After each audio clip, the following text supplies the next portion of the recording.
Assalamualaikum warahmatullahi wabarakatuh. Waalaikumsalam warahmatullahi wabarakatuh. Alhamdulillahirrahmanirrahim. Berjumpa kembali dengan Bikaos bersama Kang Anaris on stage. Dan kalian terus saja saksikan, tonton, like, comment, share, and subscribe. Dan jangan lupa ambil inspirasinya. Kenapa? Bikaos channel inspiratif.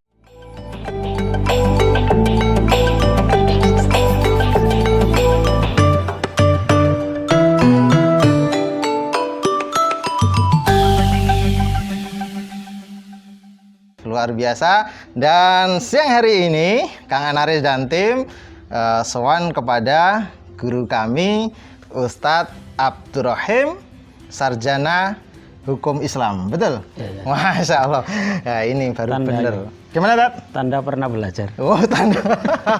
Alhamdulillah. Dan luar biasa, ini suasananya syahdu sekali. Ini di Pondok Tahfiz. Apa Tat tempatnya, Tat? Ma'had Tahfidz Nasrus Sabilin Najah. Nah, itu tadi ya. Tidak perlu saya ulangi lagi ya. Karena susah ya. Karena susah ngomongnya. Wes, luar biasa sekali. Dan beliau adalah apa? Di sini posisinya apa, Tat? Mudir. Mudir dari Ma'had Tahfiz tersebut tadi itu. Masya Allah. Gimana Ustadz Abdurrahim kabarnya? Alhamdulillah. Sehat. Sehat saja. Kita sering panggil beliau adalah Cak Rohim. Nah, iya betul ya? Betul. Karena beliau bukan asli Jogja. Asli mana, Tat? Mojokerto, Jawa Timur. Mojokerto itu Jawa Timur. Jadi nek Jawa kuwi sisih wetan. Nah, Jawa sisih wetan itu Jawa Timur. Oke. Nah, mengulik tentang pondok ini, Tat. Ini pondok ini sebenarnya apa yang membuat Ustadz Abdurrahim kemudian tergugah bikin pondok atau Ma'had Tahfidz ini? Baik, jadi para pemirsa channel Bikaos ya. Oh ya betul, Bikaos. Yang dirahmati Allah Subhanahu wa taala, Ma'had Tahfidz Nasrus Sabilin Najah ini adalah sebuah lembaga yang baru kita bidani untuk mengumpulkan atau menjadi tempat para penghafal Al-Qur'an yang memang kita dedikasikan penyelenggaraannya itu gratis total. Gratis total tanpa dipungut biaya apapun. Dipungut biaya. Termasuk biaya kurikulum, pendidikan, buku, makan, asrama. Masya Allah. Iya. Jadi memang ini merupakan kolaborasi dari Yayasan Penyantun Dana yang diselenggarakan ya, nama yayasannya sama Yayasan Nasrus Sabilin Najah di bawah kepemimpinan Mas Mufti Mas Mufti. Jadi saya mendapat amanah dari yayasan dan saya bagian dari yayasan itu untuk bidang litbang, sekaligus menyelenggarakan salah satu program sosialnya adalah menyelenggarakan pendidikan gratis Ma'had Tahfidz yang kita beri nama juga dengan Nasrus Sabilin Najah. Nasru Sabilin Najah. Ini lama-lama juga fasih juga ya. Diulang 100 kali. Nasrunya pakai shot. Nasru Sabilin Najah. Oke, luar biasa. Berarti memang ini pondoknya ini gratis, siapapun boleh mendaftar dan menjadi santri di sini. Iya, tentunya dengan kuota yang mampu kita. Ada syarat-syarat khusus nggak? Itu mungkin dari jenjang pendidikan SMP atau setingkat apa SMA gitu? Jadi secara defaultnya memang untuk calon-calon santri itu yang kita sasar itu adalah mereka-mereka yang lulus SMP yang tidak meneruskan SMA, atau lulus SMA yang tidak kuliah, ataupun setelah kuliah masih bingung atau nggak mau kerja dan tidak nikah dulu. Itu kita fasilitasi untuk mempersiapkan diri menjadi penghafal Al-Quran. Nah, tentunya dengan tambahan materi-materi yang sifatnya pemikiran, fikih, bahasa Arab itu ada di dalamnya. Masya Allah. Tapi yang paling banyak programnya ya memang tahfidz, karena target kita dalam masa 2 tahun itu mereka berhasil menghafalkan Al-Quran 30 juz. dalam waktu di 2 tahun. 2 tahun Ya. mereka bisa hafal 30 juz. 30 juz. Oke. Berarti memang itu tidak ada syarat mereka adalah anak-anak atau calon santri dari keluarga yang tidak mampu atau mungkin yatim piatu atau bagaimana? Tidak ada. Secara prioritas memang kita prioritaskan yang duafa atau tidak mampu. Tidak harus yatim, tetapi sebenarnya siapapun intinya punya keinginan kuat untuk menjadi penghafal Al-Quran. Mesti mungkin bisa kategori mampu atau tidak mampu, tapi secara prioritas memang kita utamakan yang duafa ya. Oke. Baik. Berarti memang inilah pendidikan yang dirancang, direncanakan gratis untuk umat, siapapun boleh mendaftarkan ya. Seperti tadi itu kurikulumnya juga tidak sekedar hanya tahfidz menghafal ya, tetapi juga di situ ada materi kajian fikih. Ya, jadi kita beri nama itu kan Ma'had Tahfidz dan Bina Saksiyah Islam. Jadi ada tambahannya ya. Iya, ada Bina Saksiyah Islam, membentuk kepribadian Islam. Bagaimana kita mempersiapkan para santri itu di samping dia memiliki kemampuan hafalan Al-Qur'an, memiliki juga kemampuan bahasa Arabnya, dan yang paling penting adalah berkepribadian Islam. Karena kita memahami kalau orang hanya hafal Al-Qur'an sementara cara berpikirnya, cara bersikapnya itu tidak mengikatkan diri kepada aturan syara, aturan Islam, ya Podo wae. Iya. Sama saja dengan abai terhadap Al-Quran. Betul. Orang merasa sudah cukup dengan menghafal Quran, tetapi ternyata tidak sekedar hanya hafal saja, tetapi menjadikan seseorang itu punya pemikiran dan juga keterikatan terhadap syariat Islam yang semuanya itu ada di dalam Al-Quran tadi. Luar biasa ini. Wah, kenapa ini Cak Rohim atau Ustadz Abdurrahim ini suka di dalam dunia pendidikan? Apakah memang dulu punya cita-cita mau bikin pondok ini? Iya kan? Saya dulu itu waktu SMP, itu kan di SMP itu kan ada pelajaran bimbingan karir. Iya. Nah, pada saat itu guru saya tanya apa cita-citanya saya. Saya tanya, saya ingin menjadi mubalik. Waktu itu ya? Waktu itu SMP. Maka teman-teman saya setelah itu pada memanggil saya itu sedikit nyinyir, "Lik balik," gitu. Gimana lik balik ya? Asal nggak panggilannya mubal ya? Mubal. Balik. Tapi saya tidak menspesifikkan waktu itu mubalik itu harus punya pondok atau menjadi kiai. Enggak, semua mubalik yang menyampaikan Islam. Dan memang saat usia saya itu inspirasi yang sangat kuat itu sosok Kiai Haji Zainuddin MZ ya. Wah, betul. Sejuta umat di usia sejuta umat. Itu sangat menginspirasi saya. Sampai dulu waktu itu gaya-gaya pidato saya itu berusaha kopas. Pokoknya ATP ya? Apa itu? Amati tirukan plek. ATP tirukan plek. Berusaha persis sehingga Kiai Zainuddin MZ aja kalah persis. Iya ya, mungkin kalau ketemu yang ditiru kok malah kalah persis.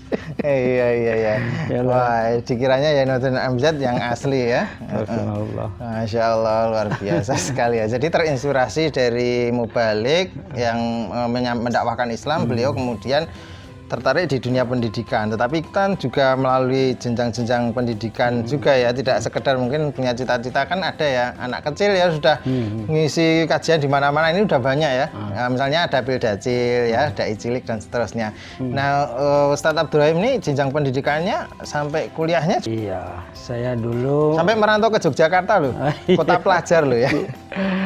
Kota pendidikan. Ya memang kehidupan itu ada yang sesuai dengan rencana, ada yang banyak peristiwa yang di luar rencana juga. Kalau yang ini sampai jadi kayak gini, ini juga di luar rencana juga.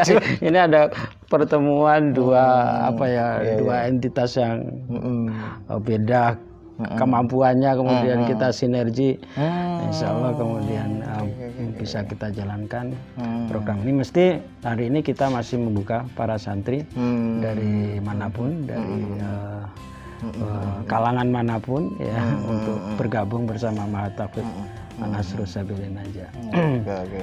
Begitu kalau saya waktu sekolah ya dari Madrasah Ibtidaiyah, kemudian SMP Wahid Hasim di Kutorjo tempat saya. Kutorjo. Nah, iya, saya di pondok itu di kelas 4 SD sudah di pondok. Sampai SMA saya di pondok itu, kemudian setelah lulus SMA saya melanjutkan di pesantren pindah dari di luar daerah di Kediri waktu itu. Ya itu sepintas perjalanan. Perjalanan pengembaraan dengan segala keterbatasan. Iya, oke. Luar biasa. Dan Cak Rahim ini atau Ustadz Abdurrahim ini juga kita kenal sebagai seorang penulis. Ya. Salah satu buku yang fenomenal dan saya sudah punya. Ya, kalau yang belum punya silahkan nanti ya segera memiliki. Yaitu apa? Yaitu buku Arabic Mapping. Iya. Ah, itu. Boleh dikulik sedikit tentang itu, Ustadz? Ya, Arabic Mapping ini kan sebuah formula penyajian materi nahwu sorof yang diproyeksikan itu kan untuk menjembatani mereka-mereka yang tidak bisa mancep itu di suatu tempat, harus mundur belajar berjam-jam duduk dan seterusnya. Jadi kita secara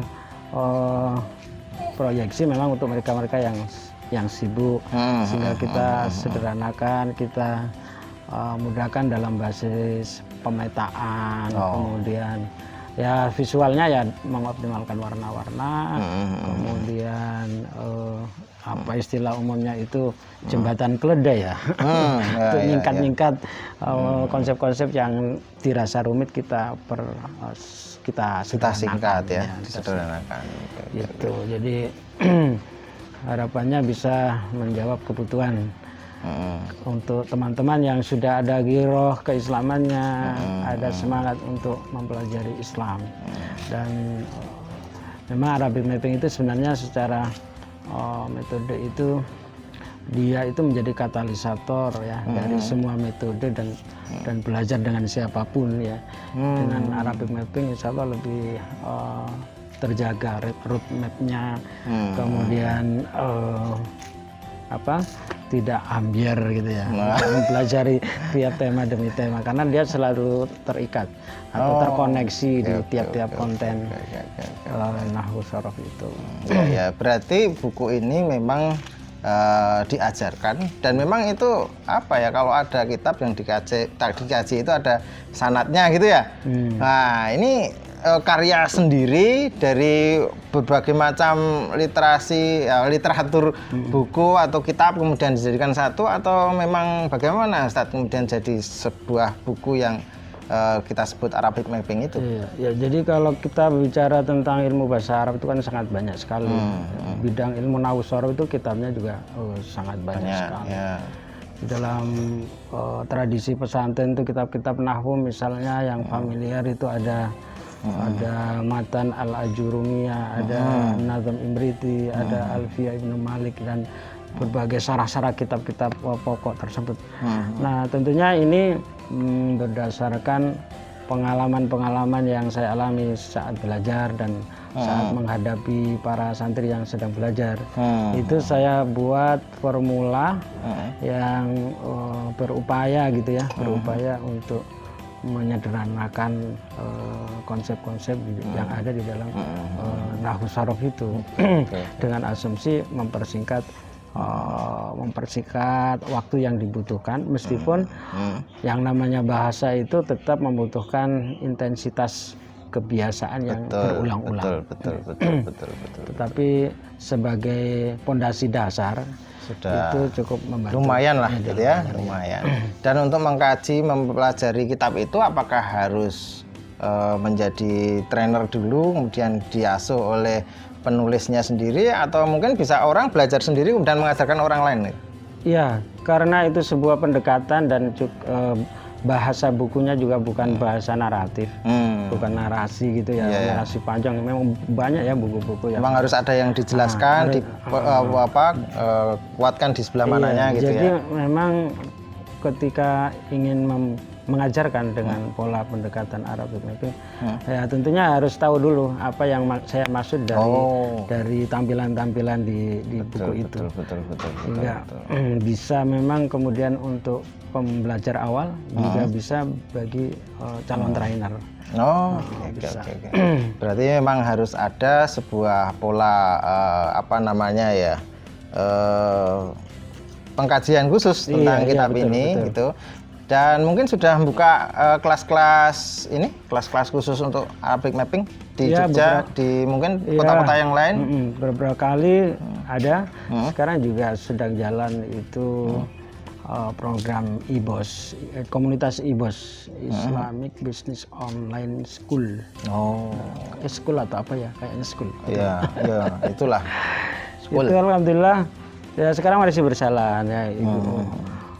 Dengan berbagai macam latar belakang mereka. Ada yang dokter, ada yang pokoknya orang-orang yang sibuk ya, orang-orang sibuk yang tidak punya ada waktu. Beberapa peserta itu dia ngikuti di saat dia bekerja.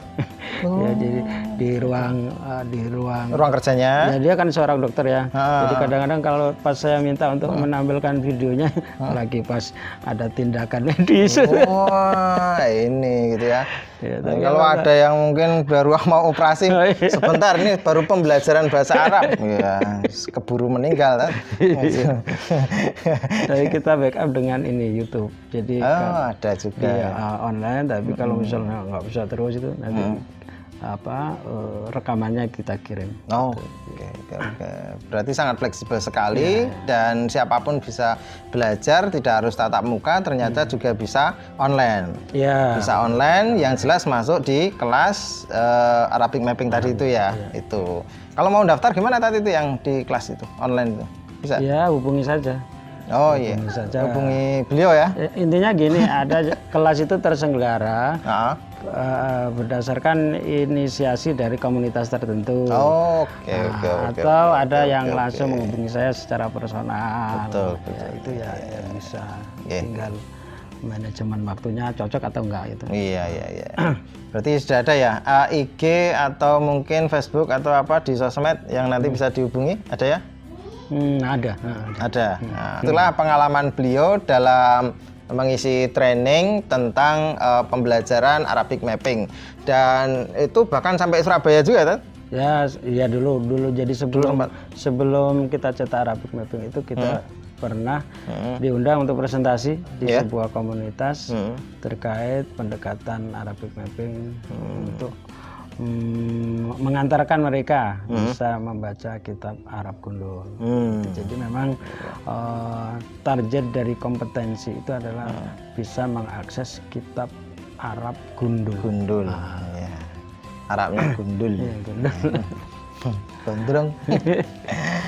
Luar biasa sekali. Beliau seorang mudir di Ma'had Tahfidz. Beliau seorang penulis kitab pelajaran bahasa Arab atau kita sebut sebagai Arabic mapping, yang itu fenomenal sekali karena saya kira belum ada ya yang bentuknya buku kitab seperti itu ya. Dengan konsep koneksi di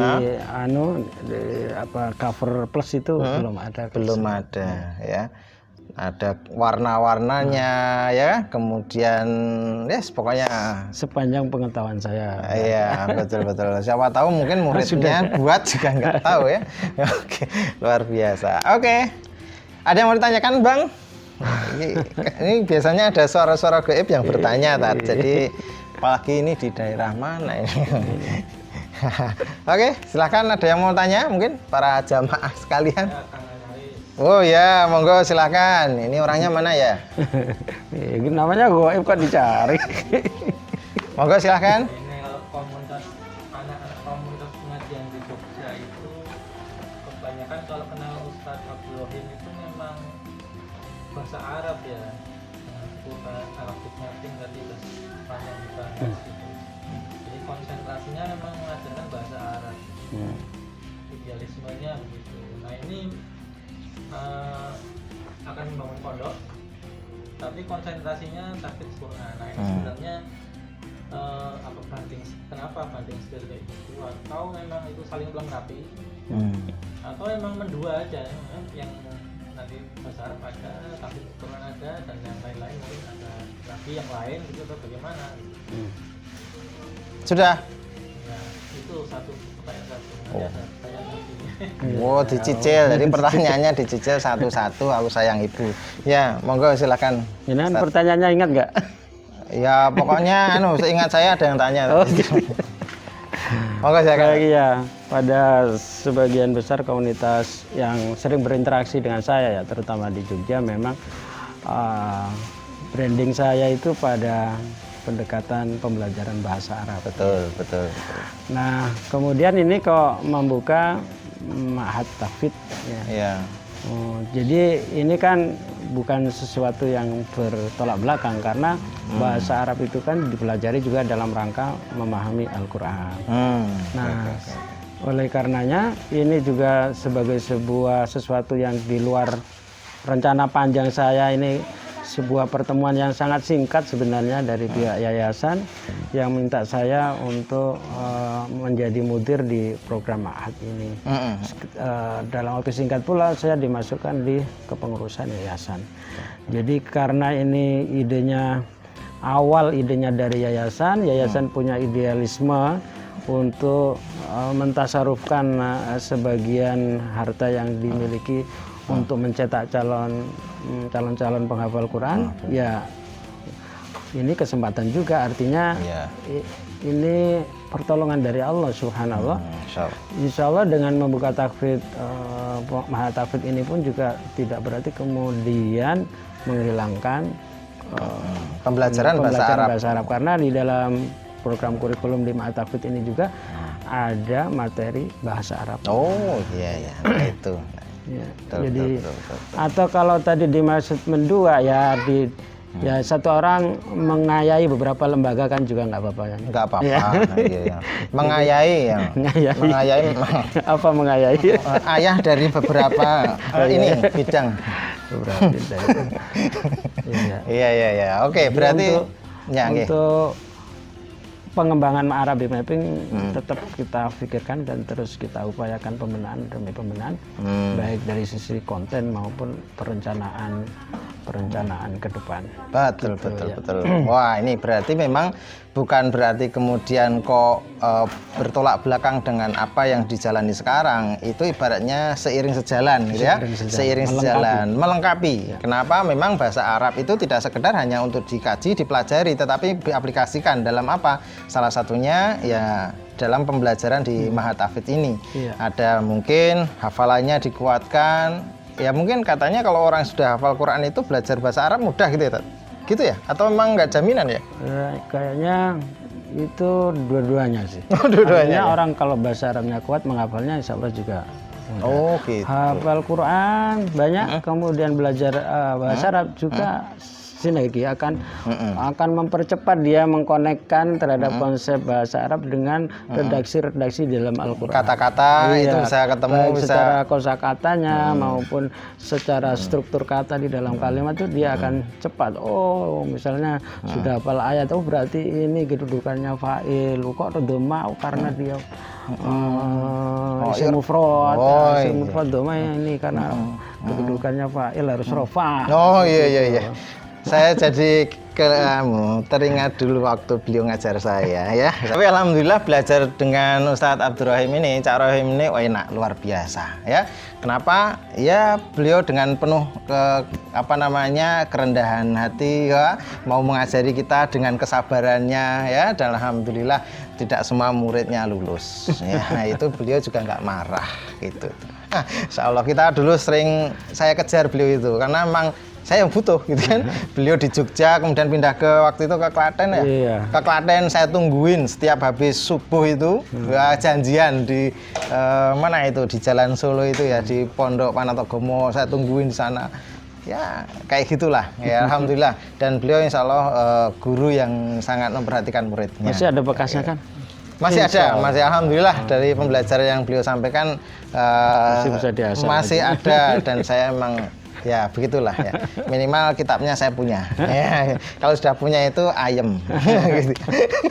Kalau kita wah, ini kita ada sebelah sana ada jamaah yang mau tanya. Iya, Bang, udah berapa juz hafalannya? Wah, berjuz-juz. Nah, berarti bahasa Arabnya bagus juga itu. Ya. Karena sih ahlan masalah oh.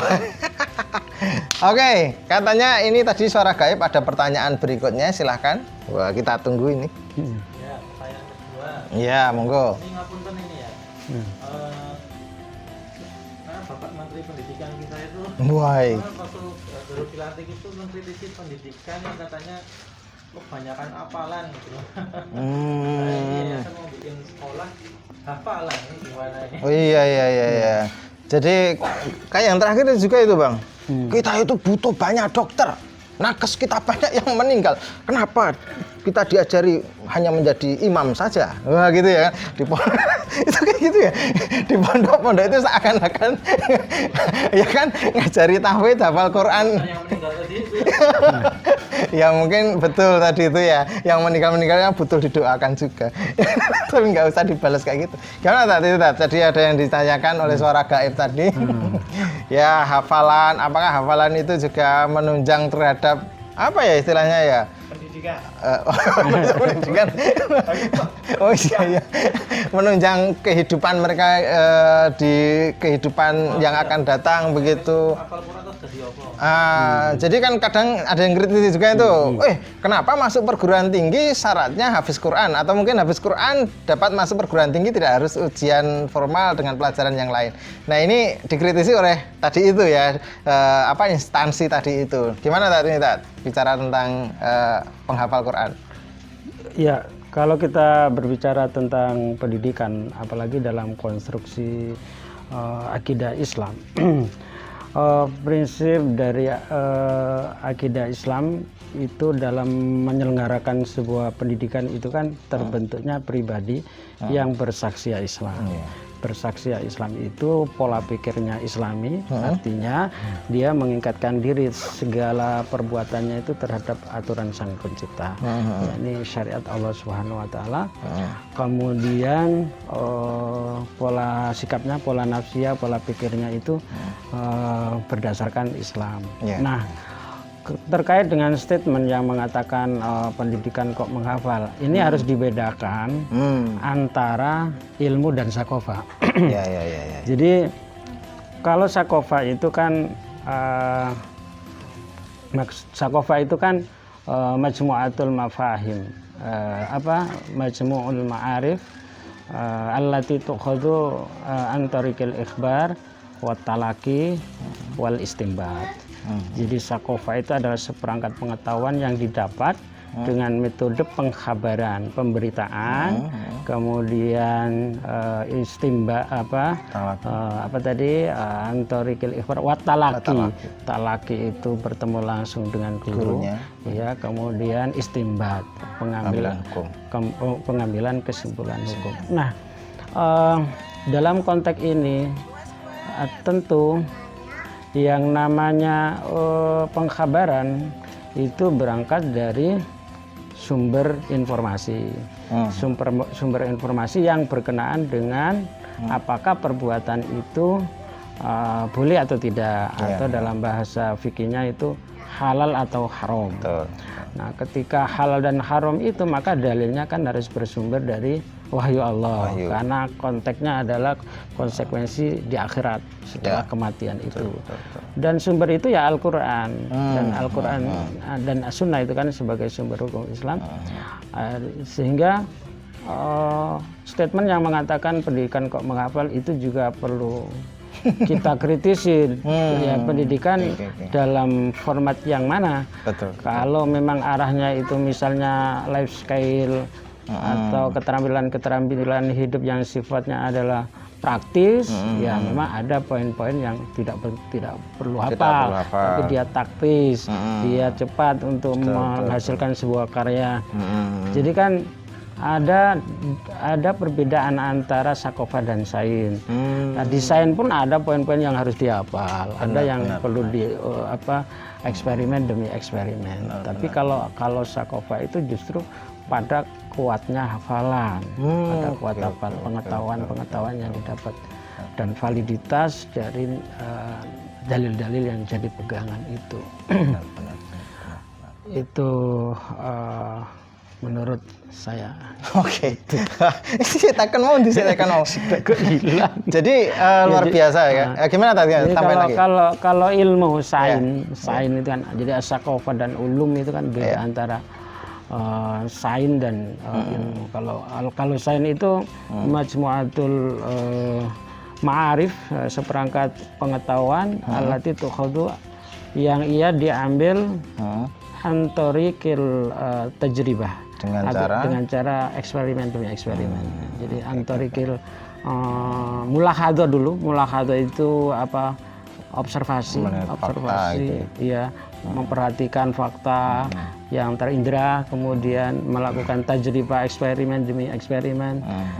Antorikil mulahadha wa tajribah, baru istintaj. Istintaj itu berarti pengambilan kesimpulan.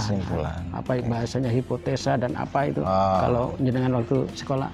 Apa yang kayak gitu? Ya pokoknya hasil. Iya.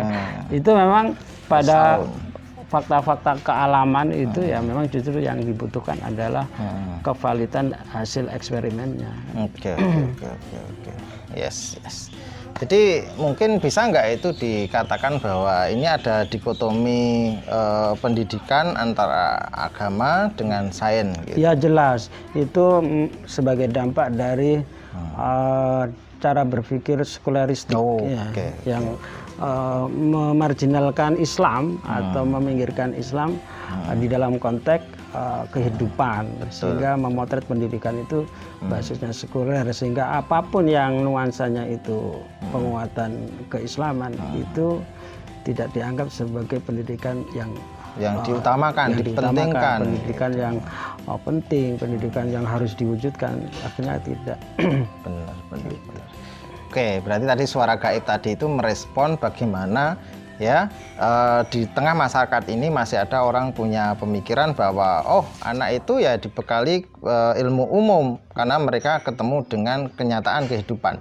Tapi ternyata kenyataan kehidupan itu tidak hanya bicara tentang mana yang bisa diaplikasikan, diamalkan bebas, tetapi ternyata ada hubungannya juga dengan agama ya. Iya, kan paradigma seorang muslim kan hidup itu tidak berakhir setelah di dunia. Betul. Kehidupan setelah dunia kan di akhirat justru pertanggungjawaban yang harus disiapkan. Yang itu membutuhkan ilmu pula. Membutuhkan ilmu pula yang bisa kemudian didapatkan dari proses pendidikan. Oke. Dan para ulama pada masa lalu itu pun beliau adalah penghafal Quran. Mereka bukan sekedar orang yang berilmu umum gitu. Mereka ilmuwan, mereka ulama, mereka hafiz Quran, mereka juga melakukan ijtihad ya. Dengan ijtihad itu kan berbekal dari menghafal Quran. Karena syaratnya juga demikian gitu ya Tata. Iya, jadi paradigma para ulama dengan dorongan akidah Islam, karena akidah Islam itu kan ketika dia melakukan pilihan perbuatan itu kan harus diukur berdasarkan standar hukum syara. Sehingga memahami nas-nas syara itu juga penting. Memahami fakta itu juga penting. Sehingga dalam proses istimbat itu kan dibutuhkan dua variabel yang sama-sama valid, sama-sama kuat, yaitu yang pertama fahmun nusus, memahami teks-teks syara, teks-teks syara sedetail dan sevalid mungkin, kemudian fahmul waqi, memahami realitas fakta. Nah, itu jadi tidak boleh dipisahkan antara realitas atau fakta yang terindra dengan status hukum perbuatan yang nanti harus disiapkan pertanggungjawabannya di hadapan Allah Subhanahu wa taala. Gitu. Luar biasa, dan kita doakan Mahat Tahfidz ini terus berkembang, kemudian bisa mencetak kader-kader, santri-santri yang memiliki bekal yang luar biasa dalam keilmuan agamanya dan juga bisa kemudian menjalani kehidupan ini dan tentunya akan menjadi para pengemban dakwah ya, pengemban dakwah yang bersaksiah Islamiyah yang akan melakukan perubahan di tengah masyarakat, mengajak mereka untuk kembali kepada Islam, bagaimana kemudian mengaplikasikan dalam kehidupan sehari-hari. Wah, luar biasa. Sudah cukup lama kita ngobrol bersama guru saya, Ustadz Abdur Rahim. Dari Suara Gaib ada yang mau ditanyakan lagi? Ya terakhir. Jam piro itu kon meneh? Ya wes. Terakhir. Oh wes. Misalnya kan tadi Wah, targetnya 2 tahun ya, apa 30 juz. 2 tahun 30 juz. Itu kan lumayan ya. Apa ada metode tertentu? Kalau bahasa Arab kan saya tahu itu ada metode apa. Kalau tahfiz itu ada kayak gitu nggak sih? Iya. Metode apa yang diunggulkan terus? Bagaimana cara menghafal cepat gitu? Ya, intinya itu tadi. Atau 2 tahun itu belum tentu cepat, relatif itu. Ya, tapi itu istilahnya apa ya, Pak? Metode-metode gitu ya? Nah, kalau di sini metodenya apa gitu aja ya? Cara Jadi menghafalnya. kalau di sini lebih penguatan pada sistem dan kontrolnya. Kalau mengenai metode itu bisa jadi satu metode cocok dengan satu santri, Oh, tidak cocok pula pada santri yang lain. betul, dibebaskan ya. Jadi lebih kita kuatkan itu dari sisi sistem kontrol dan ya kemudian inisiasi pendampingannya. Jadi kalau kita misalnya mentargetkan 2 tahun itu berarti ya minimal sehari 1 halaman. Jadi kalau sehari 1 halaman itu membutuhkan kurang lebih 1 tahun 8 bulan. 1 tahun 8 bulan ya. 8 bulan kalau Itu ya. nah, sehingga dengan target itu nanti kita buat sistemnya yang membuat mereka di samping juga enjoy tetapi mereka terkontrol targetnya. Jadi tiap hari nanti kita ada pembukaan pagi dan ada penutupan malam sebelum tidur. Jadi pembukaan pagi itu adalah memotret hari ini sampai apa targetnya. Ini ya hari ini. murojaah ya? Murojaah tiap hari itu kita buat murojaah habis sholat itu ada murojaah, kemudian ada setoran itu nanti bertingkat ya, ada setoran harian, ada setoran mingguan dan setoran bulanan kan namanya menghafal itu perlu putaran pengulangan kan juga harus detail, jangan sampai anak-anak nambah terus tapi seperti panjangnya kereta api. Setelah lewat belakangnya hilang. Nah, itu tidak kita inginkan.